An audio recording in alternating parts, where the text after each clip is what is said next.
look muscular and pinkish. The uvula should be pink, midline, and free of lesions. Next, inspect the tongue.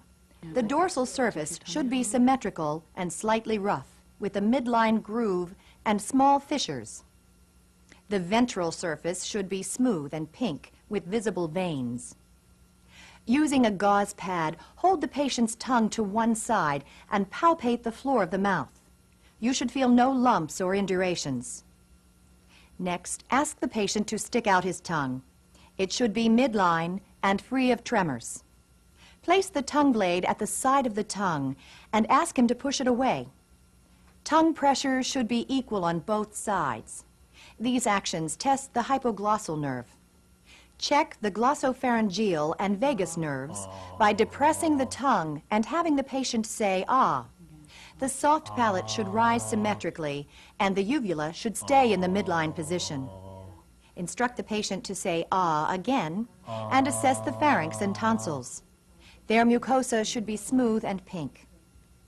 Grade the tonsils size on a scale from +1 if the tonsils are visible to +4 if they touch each other.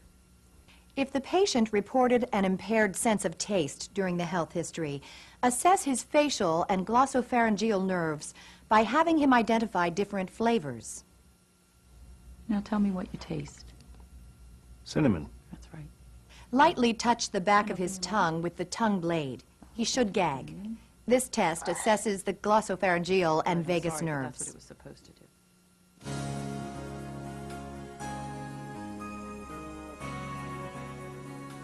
Now you'll assess the neck, beginning with inspection. I'd like you to lower your gown. I'd like to look at your neck. Okay. The patient's neck should hold his head erect and midline. It should have symmetrical muscles and no swelling or masses. If you see swelling below the jaw angle, palpate this area to check for a parotid gland problem. Now assess the neck's active range of motion by having the patient touch his chin to his chest, turn his head to the right and left, tip his head toward his right shoulder and toward his left shoulder, and tilt his head backward. All of these movements should be smooth and I'd like painless. you to sit up straight, put your shoulders back. Next, assess the spinal accessory nerve. What I'm going to do Apply is resistance to the patient's shoulders as he shrugs them. shrug your shoulders. The shoulder muscles should be symmetrical and able to overcome your resistance. Now have the patient turn his head to one side as you apply resistance to the side of his chin.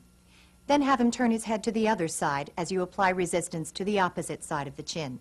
Note the contraction of the opposite sternomastoid muscle and the force of the movement against your hand. Movements should be equally strong. Next, move on to the lymph nodes in the neck. With the finger pads of both hands, bilaterally palpate the nodes using a circular motion. Palpate the lymph nodes in this sequence: preauricular, posterior auricular, occipital, submental, submandibular, tonsillar, superficial cervical, deep cervical chain, posterior cervical,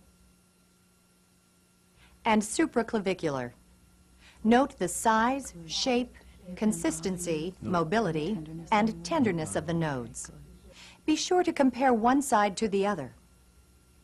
Normally, the lymph nodes are small, soft, non-tender, and movable. If you detect swelling or tenderness, search for a possible cause. Now inspect the jugular veins using tangential lighting. With the patient supine and his head elevated 30 degrees and turned away from you, internal jugular vein distension may be visible. Observe the jugular vein pulsations. They should undulate softly and may decrease with inspiration. Note unusually prominent pulsations. Now, with the patient sitting up, identify the trachea by locating the sternal notch and sliding your fingers to each side of it. The trachea should be midline and symmetrical. Stand in front of the patient. Use the fingers of your left hand to push the thyroid gland to the right. Curve the fingers of your right hand between the trachea and the sternocleidomastoid muscle. Then ask the patient to extend his neck and swallow. Extend your neck. You should feel the thyroid move up and down as he swallows. Then palpate the thyroid gland from behind. Place the fingers of both hands on the patient's neck with your index fingers just below the cricoid. Palpate both lobes and the isthmus. Instruct the patient to sip and swallow during the exam. Note the size, shape, and consistency of the thyroid. If the thyroid is enlarged, auscultate it for bruits with the bell of your stethoscope.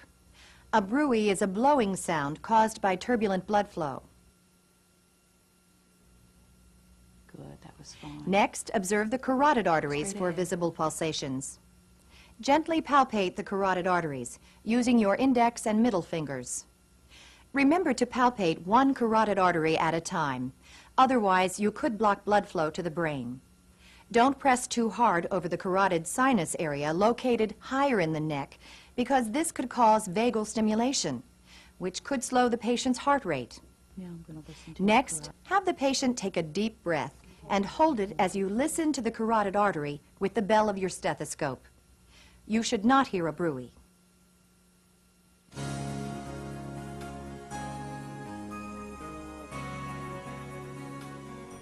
To assess the thorax, ask the patient to breathe normally as you observe his respirations.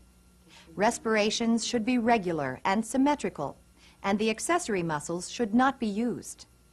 The patient should breathe comfortably while sitting with his arms at rest.